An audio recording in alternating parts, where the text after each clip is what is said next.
So ladies and gentlemen, in my entire journey I've created over 150,000 AI art only using Midjourney. I created 5 successful Midjourney courses, so for sure I know something about this software. In this video I'm bringing to you the ultimate Midjourney guide, and I will show you everything you need to know about this amazing application. So with all that being said, let's get into it. So to begin our journey, we need to set up our Midjourney account. So you can go ahead to the website, which is called midjourney.com, and here in the right bottom corner you can click on sign up. So we can continue with Discord or even Google. When you set up your account, you're in the space where you create your artworks. However, you need to have some active subscription. So now let me show you some variations. To begin with, you can choose between yearly billing and monthly billing. So I prefer to use monthly billing, however you've got 20% off when you choose yearly billing. And there you've got kind of different plans. So for example, basic plan, standard, pro plan, or even mega plan. Personally, I use standard plan because here we've got 15 hours of fast generations. So we have a kind of the priority when it comes to creating AI arts, and it's just faster than, for example, relax mode. So we've got relax generations, and I like standard plan because kind of we've got unlimited amount of images. So that means with the standard plan, you can create unlimited amount of these arts. However, with the basic plan, approximately it's 200 per month. So the choice is yours, kind of. I like to choose standard plan, and when I run out from my fast hours, I switch to the unlimited relaxed hours, and I generate my images. When you use Midjourney a lot, you can consider Pro Plan or even Mega Plan. However, I can say I have never had any kind of circumstances or any needs to purchase these plans because it's too much for me. So when you're a beginner, let's say you start your journey with Midjourney, consider to pick Basic Plan or even Standard. For me, Basic Plan for the beginning is really enough because you've got 200 grids, we'll talk about it later, to create. So after you chose your subscription, let me show you how to actually create AI images. So to begin with, let me switch to the light mode because actually it's a default. And in the left top corner, you've got different options. So for example, explore, create, edit, personalize, organize, and so on. First of all, let me show you how we'll create our images. So we generate images from a plain text. We use also parameters, however about it later. And now we can see, for instance, I type the following prompt: extreme close-up lace and beautiful woman's entire face, LED twinkle lights, ginger hair, golden hour, big ocean eyes, monarch butterflies, blue eyes, dramatic orange, and so on.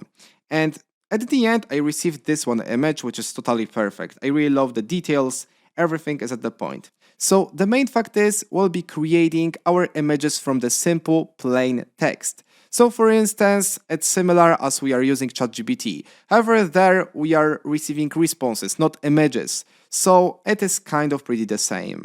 So first things first, before we create our images, let me explain you all of these tabs. So first of all, we've got Explore. Here you can search for any artworks from the community.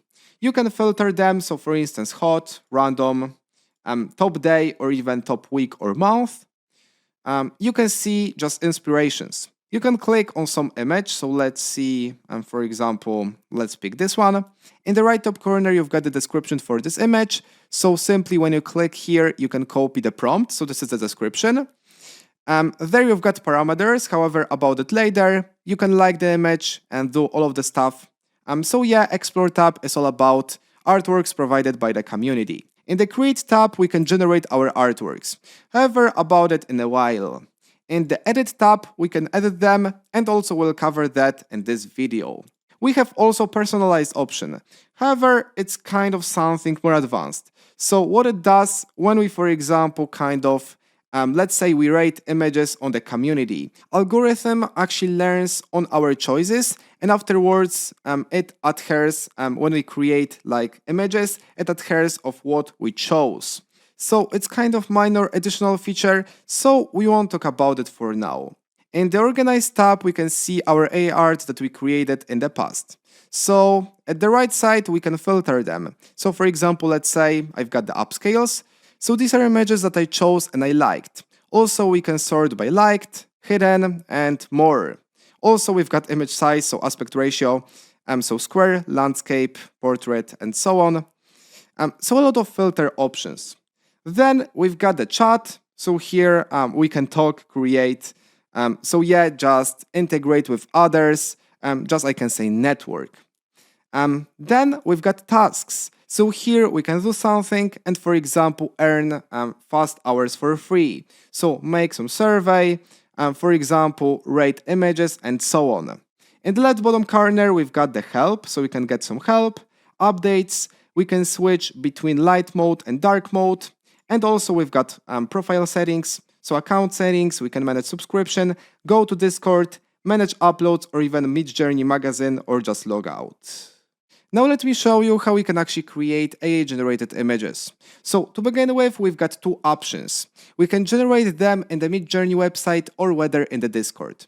So first of all, let's cover the website. In the left top corner, we can click on Create, and right there, we can create our images. At the top of the page, we've got the prompt box. So here we type our description, which is named prompt. We can type anything as we wish. So for example, a cat in the forest, riding on a bike, let's say golden hour. And we can type crazy, unrealistic. Let's go over with that. We can run it.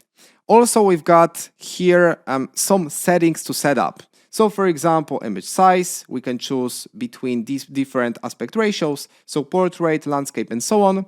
We've got stylization parameter, so it defines how much details we have on the image. Weirdness, so yeah, also, and it's kind of nothing to explain. If you have bigger value, image is weird, that's more. With the lower values, yeah, it's typical. Variety, so that's very important. When you create, when you run the prompt, so description, you have 4 variations of the image. So here, actually, we've got variety. If the value is bigger, like these images will be just different from each other. I can say like will differ more than usual. When you choose lower values, like they will be very similar. So for example, here I've got the variety of 40, so this is the chaos parameter, about it later. And these images are not really the same. So here, for example, we've got different lighting, and this image is just different than this, and so on. So here, remember, you can actually control these settings. About it later, so we'll go more in depth, however, in the Discord application. Also, you've got the modes, so raw and standard. A raw mode is kind of actually something more realistic because, sometimes we can have images that are clearly created by the AI. You know what I mean? Too perfect, too good, I can say. We've got a version of Midjourney to switch. So yeah, we've got the personalized option and speed. So yeah, that's pretty it. I can go ahead and, for example, create landscape, so 60 by 9. I can pick the stylization of let's say 900, and here variety of let's say 40, so this is the chaos parameter. I can simply, after having my prompt, I can simply run it, so let's run it here, and it's being generated. I've got here the progress, so now it's 30%. It usually takes up to, I can say, 20 seconds, 30, also that depends, from your mode, so whether you've got the fast or relax mode. And actually afterwards, we've got our set of 4 images, so cat riding a bike, so it's really great. And that's how you use Midjourney inside of the browser. So inside of the Midjourney website, that's how you create images. Now let's go ahead and cover how to use another environment to create our images. And I'm talking about the Discord. What is actually the difference? You will see that in the Discord we've got more sophisticated options, parameters, and yeah, it's for more advanced users. If you're a beginner, better choice would be to, for example, use Midjourney website. However, later I encourage you to go over to the Discord and here use the application. Due to the fact that we've got more options here. So to go ahead to the Discord, we need to click in the left bottom corner and click on Go to Discord. And here, we'll need to accept the invite from the Midjourney. After we do this, we can go ahead to any chat, so let's say newbies, and there right-click on the name of the chatbot and click on message. So what we do right there, we go ahead into direct chat with the chatbot, and there we are able to create our images. So as you can see, I've got the creations as I had inside of the Midjourney website. So that works by this way. When you create images inside of the Midjourney, inside of the Discord, like it appears also in the website. And that's pretty great. So now let's again create some prompt. Generally, the most important comment that we'll be using, because we'll be using comments right here, is /imagine. So every time we type /imagine prompt, we can click here because it suggests us to use this comment. It's great. And here in this box, we can type our prompt. So let's say I type something like, photo of a happy smiling border collie dog and a cute gray cat sitting on the grass in the nature, studio shot. I can simply click enter right here, and now you can see waiting to start. So our prompt was sent here, and it's taking just some time, so approximately 20 seconds. Right there you can see the progress. So it's now 32%, so we need to wait. And after it's done, you can see the results are perfect. We've got set of 4 images, we can click on that, and here we can choose which one we like the most. Under the set of 4 images, so it is named grid, we've got 10 different options. From U1 to U4, from V1 to V4, this reroll button, and actually the option to open in the website. So U1 to U4 allows you to actually separate one image from this entire kind of the set of 4 and kind of upscale it. So increase the size, and in general use different options. So for example, do further stuff with that. When it comes to the V1 to V4, it actually allows us to create the variation of, for example, image 1. So let's say, for instance, I like image 2. I can simply click on U2 and upscale this image. So now, for example, I can download that. And for instance, let's say I would like to create the variations of image 1. So I can click on V1. So I can click here, submit. And even in the meantime, let me show you what this option does. So we simply rerun the prompt. We've got also here the remix mode. However, about it later, we can submit that. And when we click that, we can open this in the website. So we can visit the store and see these artworks. So in general, now let's cover the options we have under an image. So first of all, we've got 2 upscale options. So it actually, what it does, it increases the size of an image. So for example, this image is probably 1024 pixels by 1024 pixels. So by this way, we increase the size to, for example, 2000. And also we apply some actually small changes. So upscale saddle, it upscales that, so the image, so it changes it just barely. However, upscale creative, it just adds more creative the sense to the image. When it comes to the very subtle, let me show you these 2 options. And when it comes to the very subtle, it actually, what it does, it actually creates 4 variations, so it is very similar to that. However, it only changes actually the image barely. So it creates 4 images that are very similar to this option. And very strong, it applies more changes to an image. Very region allows us to do some stuff, so for instance, edit some parts. We can choose lasso select or even square select. And for instance, let's say, let's change the eyes, so maybe the color of that. Let's provide green eyes. I don't know if it looks weird or not, we'll see. So now we can submit that. Yeah, when it comes to the zoom out, we can zoom out this image. So create just more space right here. We can zoom out to X. I will show you that. And in the custom zoom, we can just control that. So for example, instead of 1.5, we can provide 1.2, 1.6 maybe, 1.7. So yeah, the choice is yours. We've got these arrows, and what it allows us to do, it allows us to expand the image in a specific direction. So for example, extend that to the right. I can click on that and create just, actually also change the aspect ratio and create for us more space right here. So we will see. So in general, these are the differences after we upscale that image. So this is the original version. This is upscale saddle. So even I can see the differences actually. Yeah, and this is upscale creative. So for example, here you can see the difference right there. Yeah, and the face of this dog. So maybe the color is kind of here more faded, I can say. So it's the difference between these three versions. When it comes to the very region option, here we could, for example, change some parts. In that case, in that particular case, we changed the eyes. So now we can see on each image, we've got different eyes of the dog. However, all of the parts are maintained. So yeah, everything is great. There we've got zoom out option, so 2x. So we could zoom out this image and create more space. In that case, the image was blurred in some case right there. So also the zoom out option, yeah, it's blurred. However, if we had, for instance, an image that is not blurred, we would have, yeah, great results. There we've got pan option, so we could expand the image in some direction. So for this case, we provided here the space. In general, to download your image, what you need to do? You need to click here on the web. You will be redirected to this exact image, and there, actually let me show you.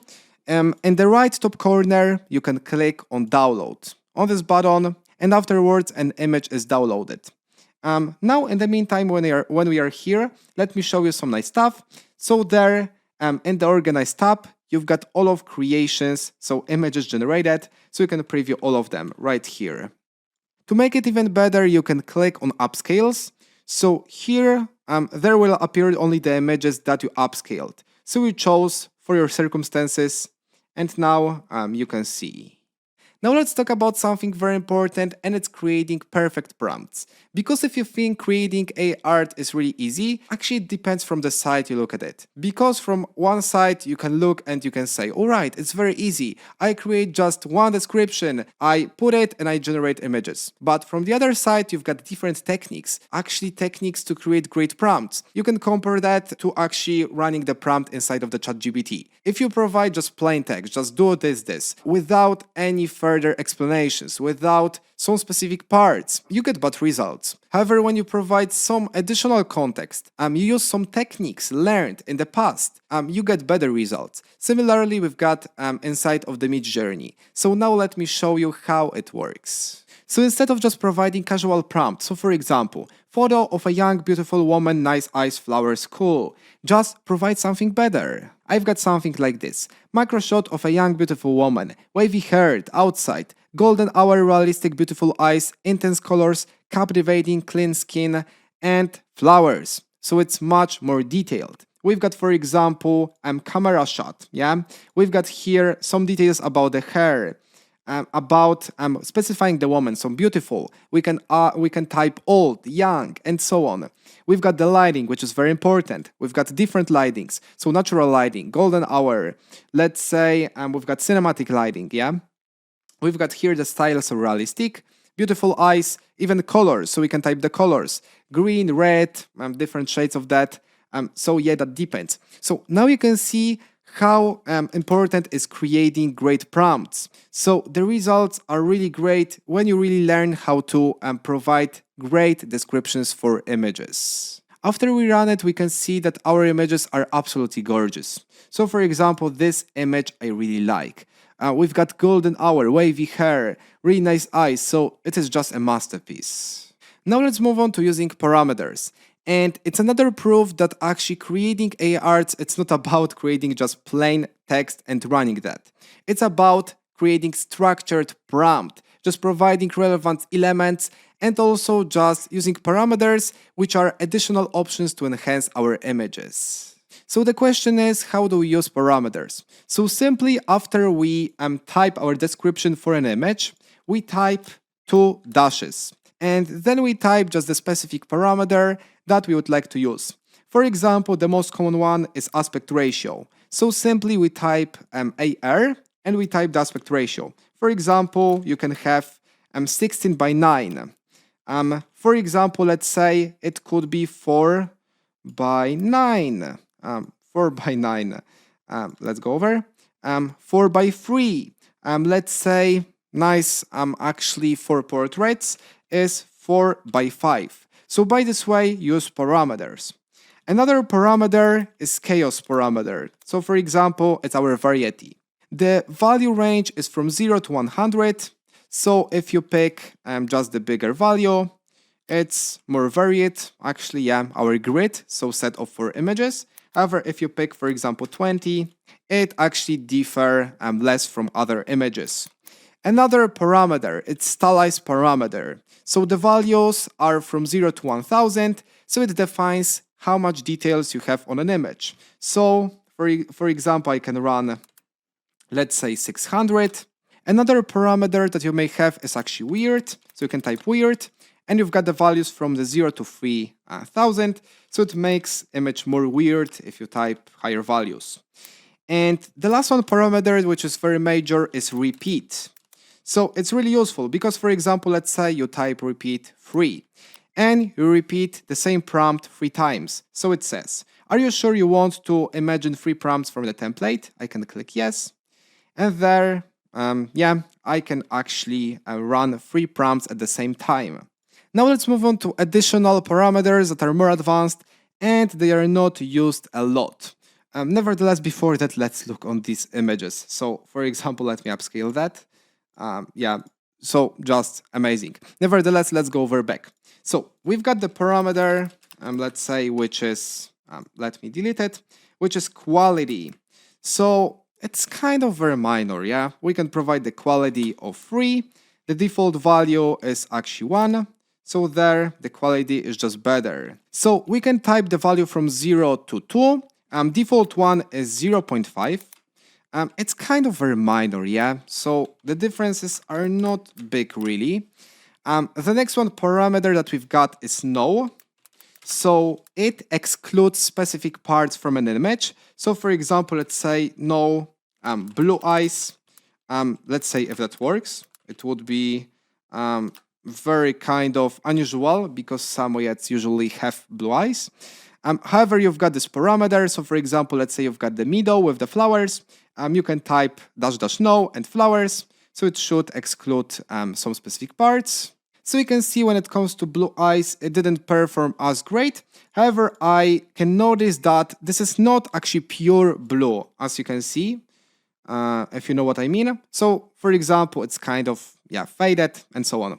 The next parameter will be style row.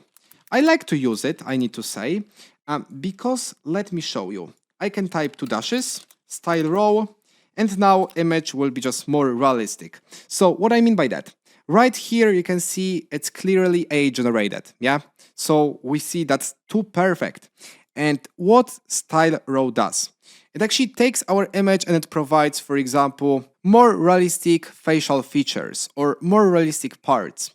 So now when it comes to the style row, you can see it's more like real, yeah? I can say that like this image is really real. For example, this one or this one, it's not real at all. However, this one, I can say, yeah, it's nice, it's real, nothing wrong about it. Right away after parameters, let me show you how you can use settings. I can type /settings in the prompt box. So it suggests me to use settings. I can type it. And here, for example, I can choose between different models. So for instance, I've got Ninja mode, which is for the anime style images. Here I can enable row mode. So when I click on that every time, I will be able to run the prompt with the style row as a default. So every time it will add it at the end of the prompt. Here we can choose between different stylized options. So for example, it will add at the end stylized parameter 250. However, the default option is 100. We've got the personalization public mode, so you can simply disable or enable that. If you have just higher subscription, then just basic and starter. Then you've got remix mode. It is very important because when we enable that, for example, let's say I would like to create variations of this image. I can go ahead with the very strong, and this is our remix mode. So we can change, for example, some parts. Let's say I can type something. House, and for instance, let's say tree. All right, I can just simply run it.